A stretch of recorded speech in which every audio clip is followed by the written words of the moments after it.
दोस्तों, yes bank की बात करें तो कंपनी की एजीएम कंप्लीट हो चुकी है और जो जो रेजोल्यूशन थे उसका रिजल्ट हमारे सामने आ चुका है। तो कौन से वो प्रस्ताव थे जो पास हुए हैं उसको इस वीडियो के माध्यम से डिस्कस करेंगे। साथ में एमडी और सीईओ प्रशांत कुमार के टेन्योर को भी बढ़ा दिया गया है। दूसरी तरफ देखें तो जो बड़ी गुड न्यूज़ निकल के आ रही है, सुमितोमो मित्सुमी बैंकिंग को 24.99% की हिस्सेदारी खरीदने के लिए अप्रूवल मिल चुका है। तो आरबीआई ने अप्रूवल दे दिया है, यानी आप देख सकते हो कि अब यहाँ पे ये पूरी तरह से हिस्सेदारी खरीदने को बिल्कुल तैयार है। लेकिन इसमें टर्म्स कंडीशन क्या है उसको भी समझने की कोशिश करेंगे। क्या अब यस बैंक के अंदर आने वाले समय स्थिति बदलेगी और यस बैंक बेहतर कर पाएगा, जानने की कोशिश करेंगे इस वीडियो के माध्यम से। लेकिन फ्रेंड्स, उससे पहले अगर आप पहली बार हमारे चैनल पे आए तो चैनल को सब्सक्राइब कर दीजिए, एक बेल आइकॉन दबा दीजिए ताकि जब भी नया वीडियो बने पहला नोटिफिकेशन आपको मिले। वीडियो पसंद आए तो लाइक से ज़रूर कीजिए। चलो फ्रेंड्स, वीडियो स्टार्ट करते हैं। मैं हूँ आपका दोस्त एस बी दवे और हमारे अपने चैनल ऑनलाइन कमाई में आपका बहुत बहुत स्वागत है। सबसे पहले निफ्टी बैंक की बात करें तो फ्राइडे को 55,149 के स्तर पे क्लोजिंग थी, जहाँ पे 606 पॉइंट की भारी गिरावट हुई, यानी 1.09% गिरा निफ्टी बैंक। और बात करें निफ्टी प्राइवेट बैंक की तो 26,691 के स्तर पे क्लोजिंग थी, जहाँ पे 285 पॉइंट की गिरावट हुई, यानी 1.06% गिरा निफ्टी प्राइवेट बैंक में। यानी बैंकिंग शेयर में ज़बरदस्त गिरावट थी। और यस बैंक की बात करें तो 19.28 पर क्लोजिंग देखने को मिली और 0.77% की गिरावट थी। यानी जो यस बैंक में गिरावट थी वो निफ्टी बैंक और निफ्टी प्राइवेट बैंक के मुकाबले कम थी। और इसके पीछे सबसे बड़ी वजह कि स्टॉक ऑलरेडी काफ़ी ज़्यादा करेक्ट हो चुका है। जो प्राइस पे डील हुई है एसबीआई और सुमितोमो मित्सुमी बैंकिंग की, उससे काफ़ी नीचे वो 21.5 में हुई है और इस वजह से स्टॉक यहाँ पे स्टेबल दिखाई देता है। अब यहाँ पे जो बड़ी अपडेट निकल के आ रही है, यस बैंक की एजीएम कंप्लीट हो चुकी है। तो यह 21वीं एनुअल जनरल मीटिंग थी जो देख लो कि गुरुवार 21 अगस्त को कंप्लीट हुई है। सुबह 10:30 बजे शुरू हुई थी वीडियो कॉन्फ्रेंसिंग के माध्यम से और ऑडियो विजुअल के माध्यम से। यहाँ पे जो जो प्रस्ताव थे उसको एक बार देखें तो पहला प्रस्ताव था Q1 का रिजल्ट जो शेयर होल्डर के सामने रखा गया और उनका प्रस्ताव लिया गया। और आप देखिए इसमें स्टैंड अलोन फाइनेंशियल स्टेटमेंट भी था और कंसोलिडेटेड फाइनेंशियल स्टेटमेंट भी था, दोनों ही शेयर होल्डर के सामने रखे गए। सेकंड जो रिजोल्यूशन था वो अपॉइंटमेंट है बीएनपी एंड एसोसिएट फर्म, जो आप देख सकते कि इनके लिए सेक्रेटरियल ऑडिटर्स के काम करने वाली जो फर्म है उसके लिए प्रस्ताव को मंजूरी रखी गई थी। ऑर्डिनरी रिजोल्यूशन था ये। और यहाँ पे इसके अलावा मिस्टर शिव कुमार देगा जो नॉन एग्जीक्यूटिव डायरेक्टर है कंपनी के, उनके लिए भी अपॉइंटमेंट के लिए अप्रूवल दिया गया।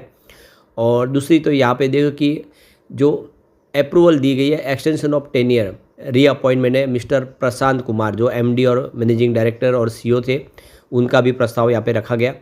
और दूसरा है यहाँ पे देख सकते हो कि material related party transaction state bank of India से, उसके लिए भी ये प्रस्ताव था।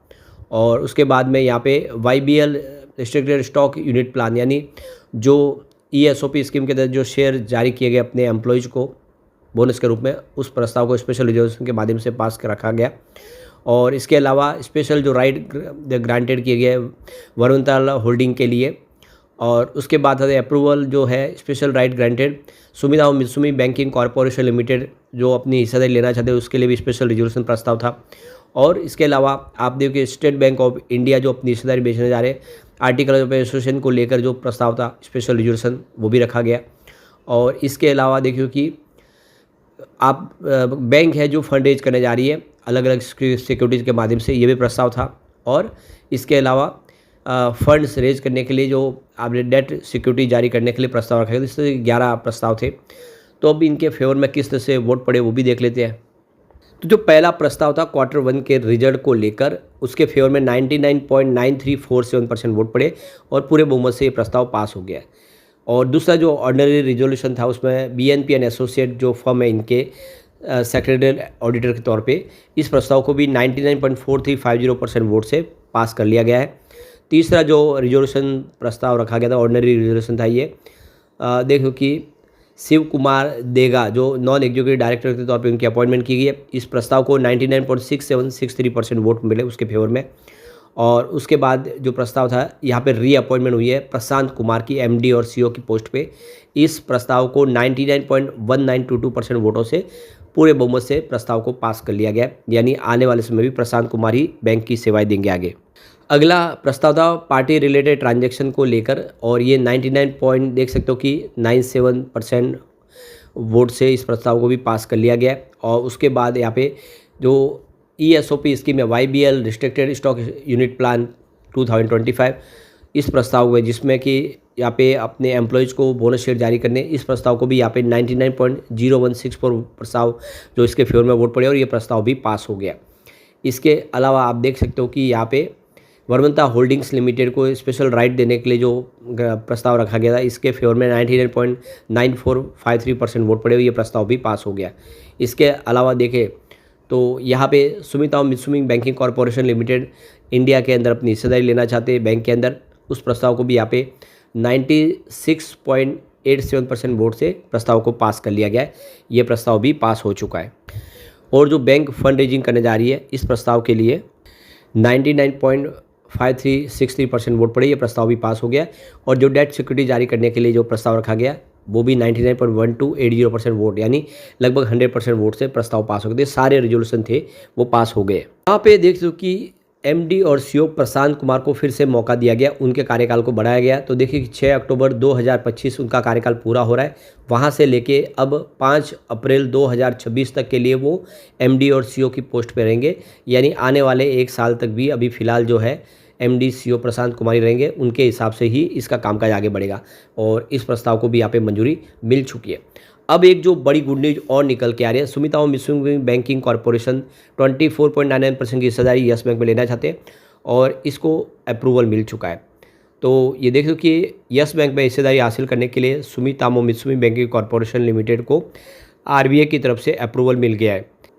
तो यस बैंक ने इसकी जानकारी शनिवार को दे दी है। रिजर्व बैंक ऑफ इंडिया ने सुमितोमो मित्सुबिशी बैंकिंग कॉरपोरेशन को 24.99% की हिस्सेदारी के हिस्से के पेड अप शेयर और वोटिंग राइट्स के अधिग्रहण को मंजूरी दे दी है। तो RBI ने अपने अप्रूवल में यह साफ किया है कि यस बैंक में यह हिस्सेदारी हासिल करने के बाद भी सुमितोमो मित्सुबिशी बैंकिंग कॉरपोरेशन को प्रमोटर का दर्जा नहीं मिलेगा, यानी जो शेयर होल्डिंग पैटर्न ये होगा इनका, ये जनरल पब्लिक के अंदर होगा, जो बड़े फंड हाउस है उसके हिसाब से होगा, प्रमोटर के अंदर नहीं होगा। यानी अभी भी जो कि Sumitomo Mitsubishi banking corporation promoter के तौर पे यस बैंक में नहीं आएंगे। यस बैंक ने कहा है कि यह अप्रूवल 22 अगस्त 2025 से 1 साल के लिए वैलिड रहेगा। यह अधिग्रहण सुमितोमो मित्सुबिशी बैंकिंग कॉरपोरेशन का सेकेंडरी मार्केट से 20% हिस्सेदारी खरीदने की योजना का हिस्सा है।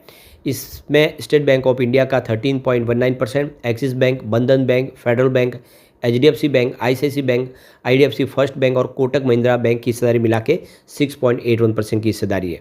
तो कुल मिला के बहुत अच्छी गुड न्यूज़ है। अब यहाँ पे देख लो कि SMBC जो हिस्सा ले लेगी यस बैंक में, और आने वाले समय मैनेजमेंट में कुछ मजबूती देखने को मिलेगी, नया करंट देखने को मिलेगा। और दूसरी तरफ देखें तो AGM का नतीजा भी हमारे सामने आ चुका है। ऐसे में हम यहाँ से पॉजिटिव संभावना बनती हुई यस बैंक में दिखाई दे सकती है। लेकिन फ्रेंड्स, कोई भी इन्वेस्टमेंट करने से पहले अपने फाइनेंशियल एडवाइजर से एडवाइस ले ले या अपना खुद का रिसर्च करें, क्योंकि मैंने वीडियो आपके एजुकेशनल पर्पज़ के लिए ही बनाया। वीडियो पसंद आए तो लाइक से जरूर कीजिए और चैनल को सब्सक्राइब कर दीजिए। Thank you friends.